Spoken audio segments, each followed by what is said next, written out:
Assalamualaikum warahmatullahi wabarakatuh.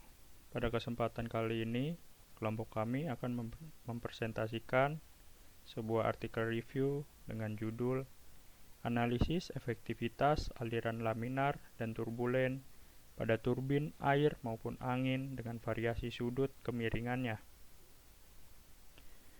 Selanjutnya, daftar isi yang terdapat anggota, latar belakang, metodologi, kesimpulan, dan referensi. Kami beranggotakan 4 orang, yaitu Antonius, saya sendiri, Bagus, lalu ada Wisnu, dan Yogi. Seiring dengan meningkatnya kebutuhan energi global, pencarian sumber energi alternatif yang efisien dan berkelanjutan menjadi semakin mendesak. Energi terbarukan seperti energi air dan angin berperan penting dalam upaya mengurangi ketergantungan pada sumber daya fosil. Namun, salah satu tantangan utama yang dihadapi adalah efisiensi aliran yang rendah, yang mempengaruhi kinerja turbin, terutama di wilayah dengan aliran kecepatan rendah. Inovasi dalam desain turbin, termasuk penyesuaian sudut kemiringan dan penggunaan deflektor, telah terbukti efektif dalam meningkatkan efisiensi konversi energi. Penelitian telah menunjukkan bahwa modifikasi pada sudut kemiringan dapat mengoptimalkan interaksi antara aliran fluida dengan permukaan turbin, meningkatkan daya keluaran dan efisiensi aliran. Dengan latar belakang ini, penelitian tentang variasi sudut kemiringan dan desain turbin yang inovatif sangat penting untuk mengeksplorasi potensi energi terbarukan dalam skala yang lebih luas, memperluas aplikasi, dan memastikan efisiensi yang optimal di berbagai kondisi.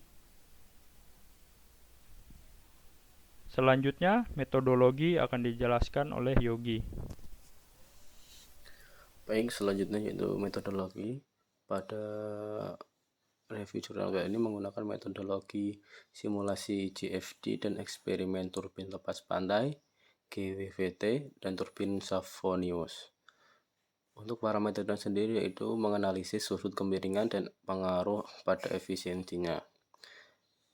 Misalnya pada turbin angin lepas pantai terapung menggunakan parameter sudut optimal yaitu 3,9 derajat sampai 5,8 derajat dengan hasil koefisien daya yaitu 0,36 pada kecepatan angin 3 sampai 5 meter per sekon.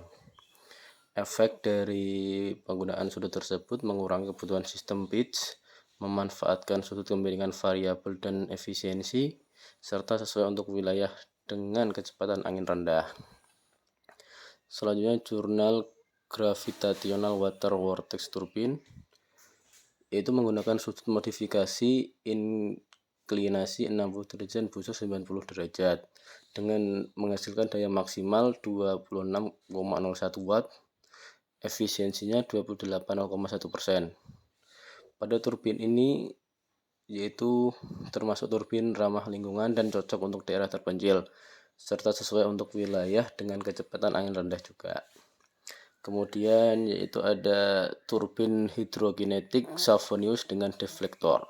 Deflektor sudut 60 derajat menghasilkan koefisien daya meningkat yaitu dari 0,11 ke 0,24 dengan kemiringan poros efisiensi meningkat hingga 60%. Tantangan gaya pada bantalan poros. Selanjutnya akan dilanjutkan oleh teman saya.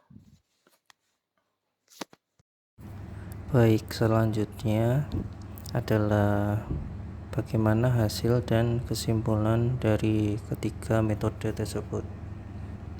Untuk metode turbin angin lepas pantai terapung, kami mendapatkan efisiensi optimal dengan sudut kemiringan sebesar 3,9 derajat sampai 5,8 derajat.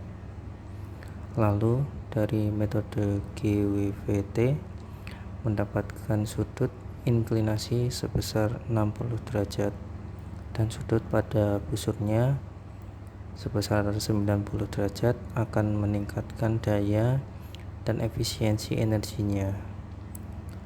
Lalu pada metode turbin hidrokinetik Savonius dengan deflektor pada sudut 60 derajat menghasilkan peningkatan koefisien daya sebesar 0,24.